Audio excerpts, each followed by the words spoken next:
ये रही एक रोमांचक राजा महाराजा की कहानी जिसमें उत्सुकता और सस्पेंस अंत तक बना रहेगा। कहानी चौथा द्वार। बहुत समय पहले की बात है। अरण्यगढ़ नाम का एक राज्य था जहां राजा वीरेंद्र सिंह का राज था। यह राज्य सुंदर, समृद्ध और रहस्यमय था।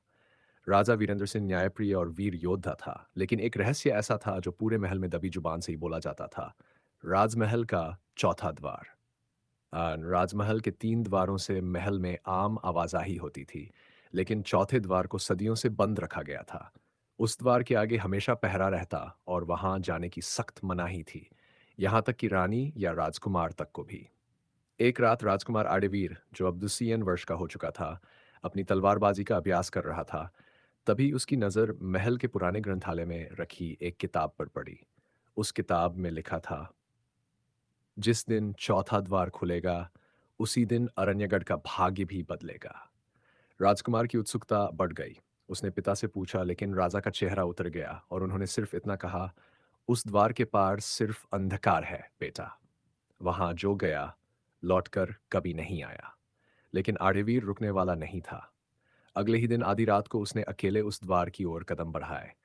पहरेदारों को उसने किसी तरह चकमा दिया और जैसे ही उसने द्वार को छुआ, वह अपने आप खुल गया। भीतर घना अंधकार था। दीवारों पर रहस्यमयी ही चित्र थे। कभी खुशी, कभी युद्ध, कभी एक ऐसे राक्षस की आकृति जिसका नाम कालवृत्र लिखा था। द्वार के पार एक लंबा गलियारा था जिसके अंत में एक और कमरा। उस कमरे में एक पुराना सिंहासन जिस पर एक कंकाल बैठा था, और उसके पास पड़ा था एक शिलालेख। जो सच्चा उत्तराधिकारी होगा वही इस श्रापित सिंहासन को मुक्त करेगा, वरना वही कालवित्र बन जाएगा। अब आर्यवीर के सामने दो रास्ते थे, सिंहासन छूना और अपने भाग्य को स्वीकार करना, या वापस लौट जाना। उसने साहस करके सिंहासन को छुआ और तभी पूरा कमरा कांपने लगा। कंकाल धीरे धीरे जीवित होने लगा और बोला, मैं राजा आदित्य सिंह हूं, तेरे पूर्वज। मुझे मेरे ही मंत्रियों ने विश्वासघात कर मार दिया। चौथे द्वार में मुझे बंद किया गया ताकि मेरा श्राप राज्य को बर्बाद न कर दे। अब केवल आर्यवीर ही श्राप को तोड़ सकता था, लेकिन एक शर्त थी, उसे से सच और झूठ में फर्क कर पाना होगा। सामने 3 लोग प्रकट हुए, एक ब्राह्मण, एक सैनिक और एक दासी।